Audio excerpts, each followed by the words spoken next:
What's up guys, welcome to a retro dimension. My name's Red and I'm going to be showing the recent game pickups I've got recently. Now some of the games you'll recognise because of YouTube shorts or previous content that I uploaded to YouTube.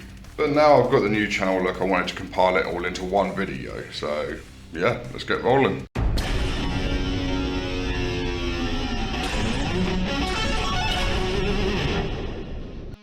Now to get started, the first game I'm going to show you all that I picked up is King Kong for the Game Boy Advance.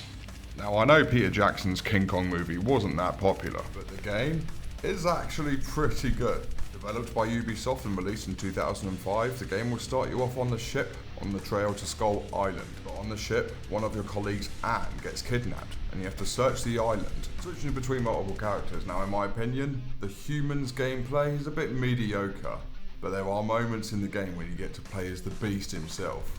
Yeah, you get to play as Kong. It's so cool. It's actually really good. It's a lot of fun. Next up is a game I cannot wait to start playing. And it's for the Game Boy Advance again. The Simpsons Road Rage. Developed by THQ and released in 2001, this Simpsons game is a racing game but kind of like Crazy Taxi with a Simpsons skin. The aim of the game is to drive around Springfield and pick up familiar characters like Principal Skinner, and I don't know who that guy is on the screen right there. And you take them to the destinations, try and avoid traffic and try and avoid the police, and get paid for it. Like I said, it's very Crazy Taxi-like. But there is one mode that I love in this game. It's here in the main menu, called Sunday Drive. And it's literally just a free roam. You get to just drive around Springfield. It's so fun. A free roam game on the Game Boy. I'm massively on board with that.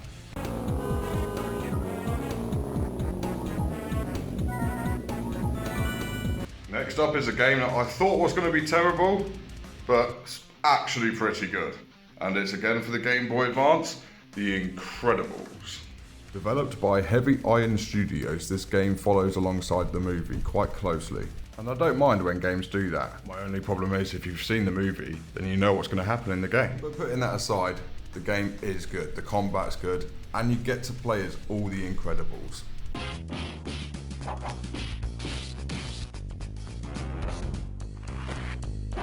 Next up for the original Xbox is a game that I spent so many hours on as a kid. Like, I'm not joking, I must be in the thousands playing this game.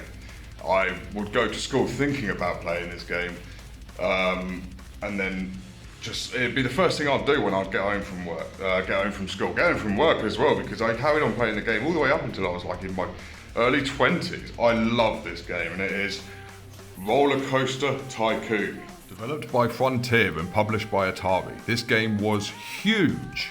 The aim of the game is to build and manage your own theme park, from everything from roller coasters to the donut stands. Almost anything you can imagine that's in the theme park, you can build it in this game. In my opinion, it's a must play for all gamers.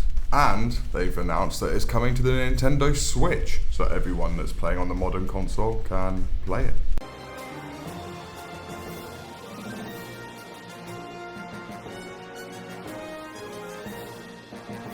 Another one for the Xbox that I haven't played yet, but I love the Lord of the Rings movies, and I didn't know that this was a game, to be honest. It's The Hobbit. I didn't know it was a game, to be honest. I didn't know that there was a game that they made for The Hobbit.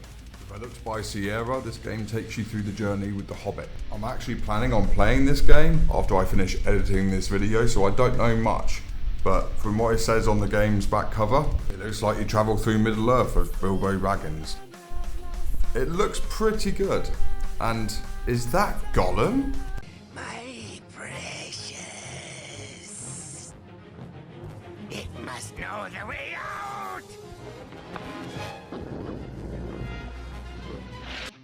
And going back to the Game Boy Advance, a game that I'd never heard of before, called X First Sever 2 Ballistic.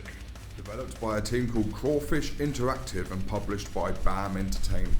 Now, I haven't played too much of this game yet, but what I've gathered, it's a first-person shooter on the Game Boy Advance, and visually it's very impressive. However, the level design is a bit, how do I put it, meh. I couldn't figure out how to get out of this hedge area. This is the beginning of the game that you're looking at here. I couldn't figure it out for ages. And it turned out this little fountain area, if you go under the water, there was a hidden tunnel here. This genuinely took me an hour to find. It was very frustrating. But overall, I think the game is pretty good.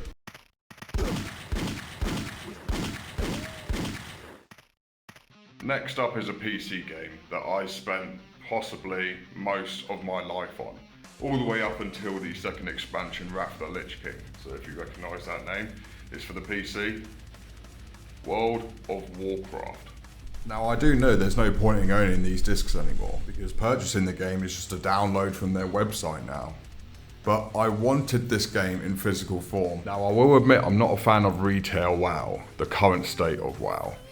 But World of Warcraft Classic for me was okay, but there's a lot of things that they did wrong. I won't go into them now, but World of Warcraft Vanilla and World of Warcraft Classic are two very different games to me. And World of Warcraft Vanilla was my childhood, it was my teenage, it was my young adult life, it was everything to me.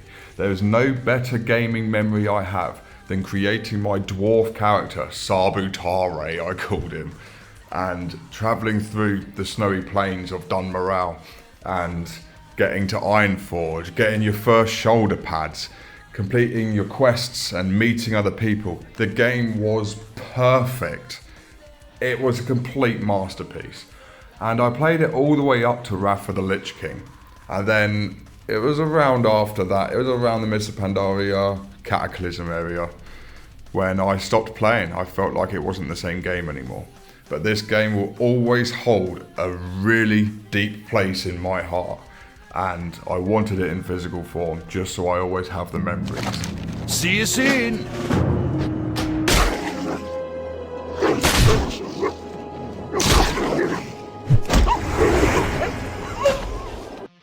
Now I know a lot of you won't understand that, but having this in physical form will always give me the memories I need of such a happy part of my life. Just having the 5 discs that you needed to install on your Windows 98 or Windows XP PC, and having the codes on the back likely won't work, but there it is if anyone wants to try it. Doubt it'll work. And having the Pro Catalogue and having the game manual, it's just little things like that that makes this piece of my collection huge and very important to me. And now for the final part of the video. You're going to need our Game Boy for this. So on eBay, I purchased a game which was titled Unknown Game Boy Advance Game. And it was priced at £5, postage £1.55, or in dollars roughly about $8, $9. And here it is. So this is the game that we are going to find out what it is. I took the gamble. I thought, well, we'll make it a bit of fun. We'll go for it. There's no clues to it here. There is no clues to what this could be. There's the model number there, but there's nothing here. It's got a bit of sticker residue on it. And it's got the Nintendo logo inside the cartridge, so it is a real game. It's definitely a real game, but we need to find out what it is. So let's... Ooh, that didn't feel... Ooh, that don't feel good. Why does that not feel like it wants to go in right? Feels very stiff, that does. Anyway, I'm going to try and angle this because I don't have a backlit screen Game Boy yet. This is the first Game Boy I purchased from my collection, my Game Boy collection. The moment of truth. Let's see what this game is.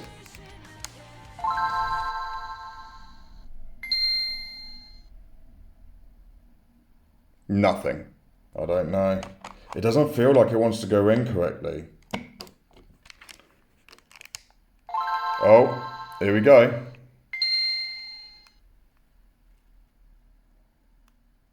THQ, Disney Interactive. Art.